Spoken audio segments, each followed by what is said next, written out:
मित्रांनो नमस्कार, श्री स्वामी समर्थ। मित्रांनो आज आहे संडे आणि आज आपण घेऊन आलेलो आहोत एक लर्निंग टॉपिक। कारण बऱ्याच मेंबर्सनी या टॉपिकवर व्हिडिओ बनवा अशा कमेंट्स केल्या होत्या, सपोर्ट रेजिस्टन्स कसे काढायचे यावर व्हिडिओ। सो आज आपण तो घेऊन आलेलो आहोत। आय होप तुम्हाला नक्कीच हा व्हिडिओ आवडेल आणि समजेल सुद्धा।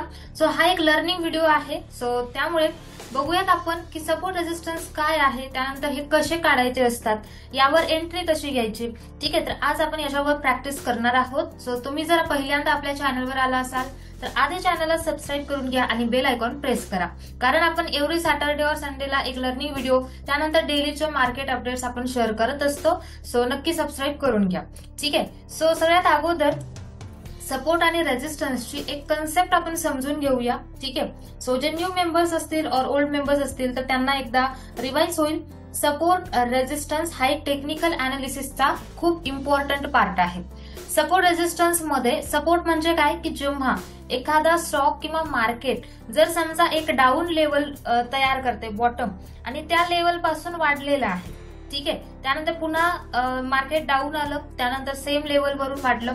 सो ज्या लेवल वरून, ज्या प्राइस वरून मार्केट एक सपोर्ट घेत असतं म्हणजेच अपसाइडला जातं, त्या लेवलला आपण सपोर्ट म्हणतो। म्हणजे ज्या लेवल वरून मार्केट हे अपसाइड गेलेलं आहे, वर गेले, तर त्या जागी आपल्याला एक लाईन काढायचं ज्याला आपण सपोर्ट लाईन म्हणतो। जसे की ही जी लाईन आहे ती आपली सपोर्ट लाईन झाली।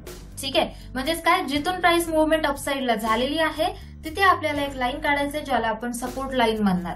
आणि ज्या लेवलवरून मार्केट खाली आलेलं आहे, एकदा आलेलं आहे, दोन वेळेस आलेलं आहे, तर त्या लेवलला आपण रेजिस्टन्स लाईन काढतो। जसे की आता इथूनची प्राइस आहे ती डाऊन झालीये, सो इथे जे आहे ते आपण रेजिस्टन्स लाईन काढणार। अपसाइडच्या लाईनला काय म्हणणार, रेजिस्टन्स लाईन।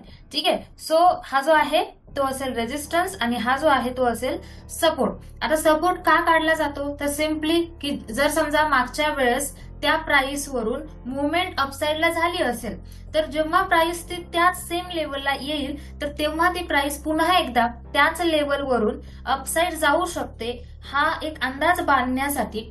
ठीक आहे, तर तिथे आपण सपोर्ट लाईन काढतो। सेम रेजिस्टन्स जिथून मार्केट मागच्या वेळेस डाऊन झालं होतं त्याच लेवलवरून पुन्हा एकदा मार्केट डाऊन येऊ शकतं, हे समजून घेण्यासाठी आपण रेजिस्टन्स लाईन काढतो।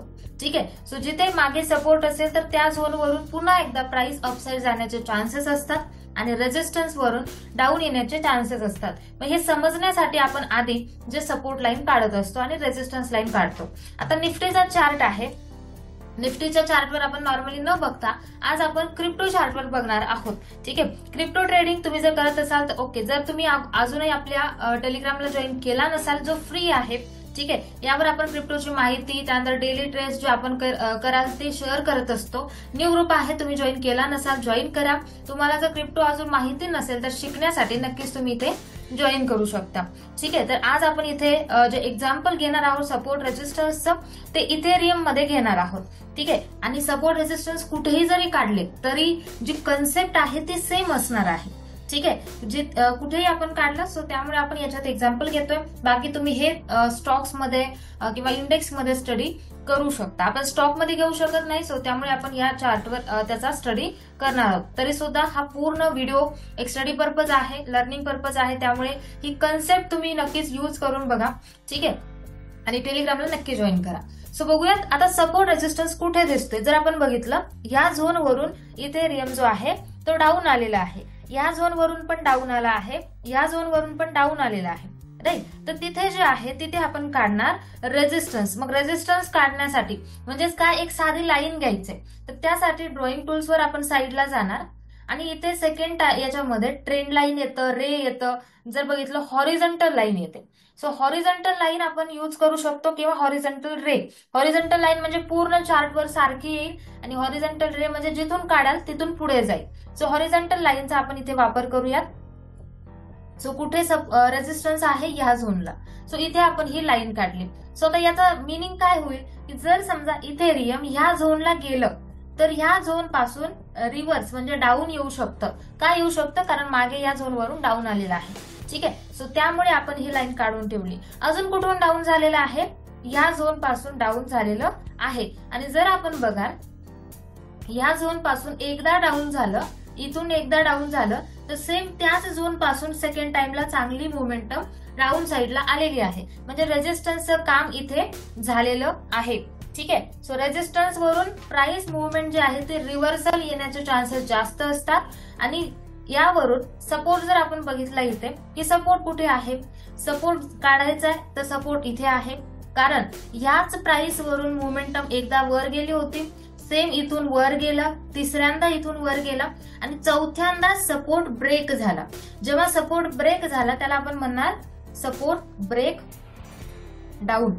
ठीक आहे, सपोर्ट ब्रेक डाऊन. आणि यामध्ये जर ब्रेक झाली प्राइस तर ती रिव्हर्स, म्हणजे अगोदर काय होतं, सपोर्टला जर प्राइस आली तर वर जाण्याचे चान्सेस असतात, पण जर सपोर्ट ब्रेक केला तर मात्र मार्केट डाऊन जाण्याचे चान्सेस जास्त असतात, कारण तिथे सेलिंग प्रेशर हाय असतं. त्यामुळे सपोर्ट ब्रेक डाऊन झाला म्हणजेच डाऊन ट्रेंड हा कंटिन्यू होऊ शकतो, हे आपल्याला समजायचं आहे. सपोर्ट ब्रेक झाल्यानंतर डाऊन साईडचा ट्रेड होतो नॉर्मली.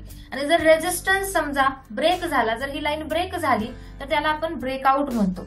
ठीक आहे, काय म्हणतो, ब्रेकआउट. ब्रेकआउट झाला तर अपसाइड चान्सेस हे खूप जास्त होतात, पण ते आता रिअल ब्रेकआउट कसा ओळखायचा या गोष्टींचा आपल्याला स्टडी करावा लागतो. ठीक आहे, त्यावरही आपण जर व्हिडिओ पाहिजे असेल तर तुम्ही कमेंट करा, तेही आपण येणाऱ्या याच्यामध्ये घेऊन येऊयात. ठीक आहे, की रिअल ब्रेकआउट कसा ओळखायचा डिटेल व्हिडिओ पाहिजे असेल तर नक्की कमेंट करा, आणि जास्त कमेंट आल्या तरच व्हिडिओ बनेल. ठीक आहे, सो ब्रेकआउट अपसाइड झाला, ब्रेकआउट झाला असेल तर अपसाइड चान्सेस खूप जास्त असतात. आता काही वेळ जे छोटे छोटे लेवल असतात त्या ब्रेक जास्त होतात, आणि जर मेन लेवल असेल तर त्या याला आपण रिव्हर्सल बघत असतो. जसे की आता अजून बघूयात लेवल खाली, अजून सपोर्ट जो आहे तो ह्या झोनला आहे, राईट, ह्या झोनला जो आहे तो सपोर्ट आहे बघा. सो इथून सेकंड सपोर्ट आहे, बिकॉज ऑफ की इथून जर बघितलं आपण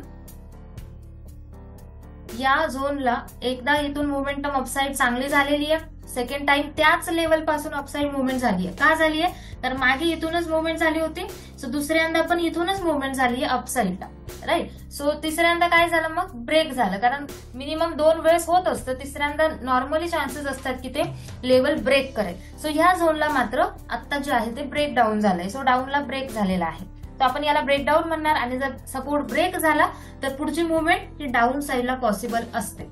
ठीक आहे, सो त्यानंतर अजून जर आपण बघाल डाऊन साईडला अजून कोणता सपोर्ट आहे की इथेरियम अजून खाली कुठपर्यंत येऊ शकतो, तर इथून जर आपण बघितलं तर या झोन पासून एक सपोर्ट आहे, हा झाला, त्यानंतर हा एक सपोर्ट आहे. सो आता जो आहे मार्केट या सपोर्टला काम करतंय, या सपोर्टला सपोर्ट घेऊन प्राइस जी आहे ती आता स्लोली अपसाइड चालली आहे. ठीक आहे, आता ही अपसाइड गेली तर या झोन पर्यंत जाऊ शकते आणि या झोन वरून रिव्हर्सल होऊ शकते. याला म्हटलं जातं की जो मागचा सपोर्ट होता तो आता रेजिस्टन्स बनेल. सो सपोर्ट बिकम रेजिस्टन्स, तिथून रिव्हर्सल होऊ शकतं. ठीक आहे, सो सपोर्ट हा जो आहे तो आता रेजिस्टन्स बनू शकतो. प्राइस जर ह्या झोनला गेली तर रिव्हर्स होऊ शकते. ठीक आहे, किंवा इथूनही साइडवेज राहू शकते आणि ह्याच सपोर्टला ब्रेक करून सेकंड सपोर्टला जाऊ शकते ह्या झोनला. ठीक आहे, तर अशा प्रकारे डाऊनला सध्या मार्केट चालू आहे क्रिप्टोचं, तर त्यामुळे डाऊन साईडला सपोर्ट आपल्याला दिसतील की जिथून मार्केट हे अपसाइड होऊ शकतं. सो आता हे 2 सपोर्ट आहेत लेटेस्ट मध्ये. 1 आवर टाइम फ्रेमवर, डेली टाइम फ्रेमवर जर बघितला तर खूप खाली सपोर्ट आहे. ठीक आहे, सो मागचा जो रेजिस्टन्स होता तो आता मेन सपोर्ट असेल. सो ह्या झोन जवळ जो इथेरियमचा आहे तो मेन सपोर्ट आहे, जिथे मार्केट थांबू शकतं. बट आता खूप चांगल्या प्रकारे डाऊन आलंय, सो इथे थोडीशी रिकव्हरी आपल्याला दिसायला मिळू शकते. सो जर आपल्याला शॉर्ट टर्म मध्ये काम करायचंय इंट्राडे किंवा 1-2 दिवसासाठी, तर आपण 15 मिनिटाचा चार्ट आणि 1 आवरचा चार्ट यूज करत असतो. जर आपल्याला लॉंग टाइम करायचं आहे 15 दिवस, 20 दिवस, 1 महिना, तर डेली टाइम फ्रेमचा चार्ट आणि 1 आवरचा चार्ट आपण यूज करू शकतो कोणत्याही याच्यामध्ये.